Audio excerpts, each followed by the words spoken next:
Hi everyone, Joe Rivera here from Mundlika Healthcare, and we're going to explain how to safely prone your patient today, given an ARDS or COVID patient, and how to have success and manage around things like ET tubes or other medical devices that may be challenging from a pressure injury prevention perspective.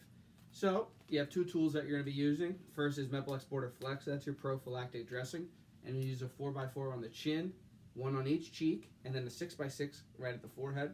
Place those first. That's your first line defense for pressure injury prevention.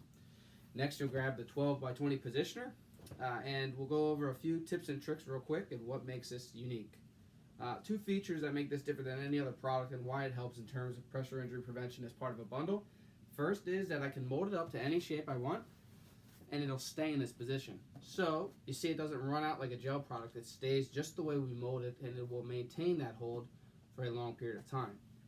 Now I can also go in and carve out places and make indentions in the material for things like an ET tube, and the Z-Flow will hold that shape and essentially create a pocket for that hard tubing to sit inside of, so that when your patient's in the prone position, that tubing does not press into the skin for 16 hours or however long you are proning.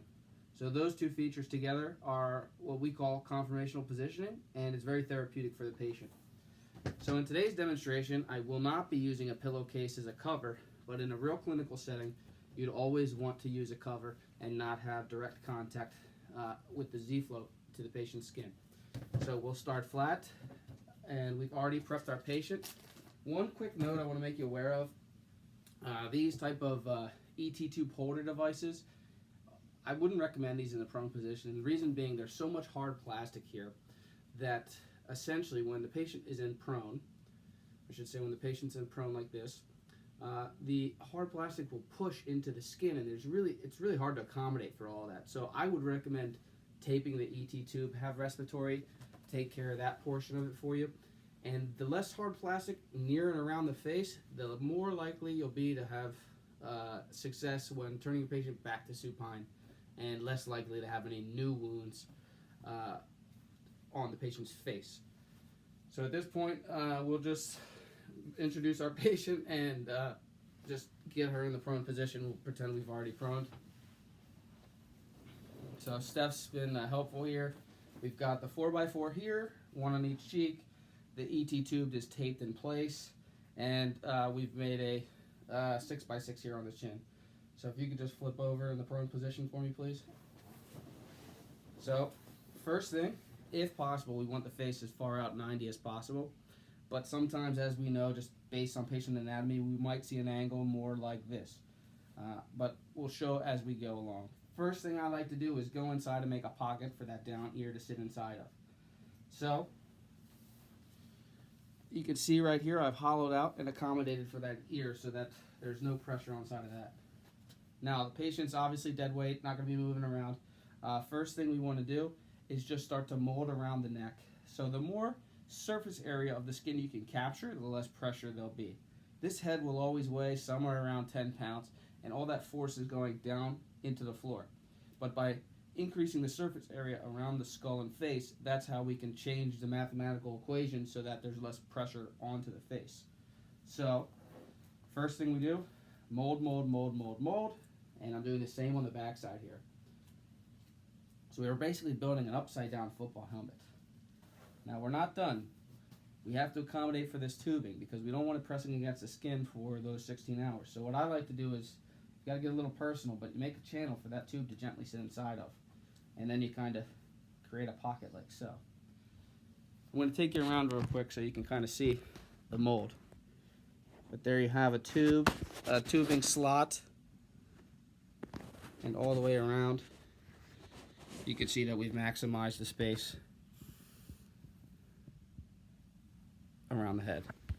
Now let's change the angle of the head and pretend maybe it's more of an aggressive tilt. So let's say the face is here. Now that tube has a propensity to possibly, we flatten it out so you can see, the tube has a propensity to possibly hit that lip and or chin. Not chin, but so much the cheek. So we'll build a very deliberate channel for that tube to sit inside of. And then we'll mold up and get as much surface area as possible into the face. Now NPIAP recommends we rotate the patient's head from the right side all the way to the left every 2 hours. That is most likely your single greatest factor for success in terms of pressure injury prevention. If for whatever reason, maybe the patient's too unstable and cannot handle a full 90 or 180 degree turn to the other side, what you can do with the Z-Flow is micro turns or even small weight shifts to the face. So we have her in position, but we want to make some adjustments. We can either squish down or mold up the positioner and change some angles. So you can see here her head is moving. As I'm really getting aggressive with the mold here, again, I'd go back in, make a pocket for that tube to sit inside of, like so. Or maybe we'll take a little bit away. And again, change the angle. And carve out for that tube to sit inside of. All right. Now, last thing, guys, when your patient's in supine, 16 hours or however many hours later, if you can flip over for me, we want to repurpose the Z-Flow for pressure injury prevention, this time on the back of the head. So what we'll do in this position is essentially the same thing. We build that football helmet starting at the C-spine, go all the way around, and again, the main trick with the Z-Flow is get as much contact in with the skin as possible, and then we'll go in and make sure the ears have plenty of space. You can lift up for me. And there you have a Z-Flow in a shape that maximizes support across the skull and into the neck as well. In terms of tips and tricks, Z-Flow is single patient use. You can clean it with any hospital-approved disinfectant that you may have on the wall, and it can continue through the continuum of care with the patient. So as their health hopefully improves, you can move it through the hospital with that patient. Thanks, everyone.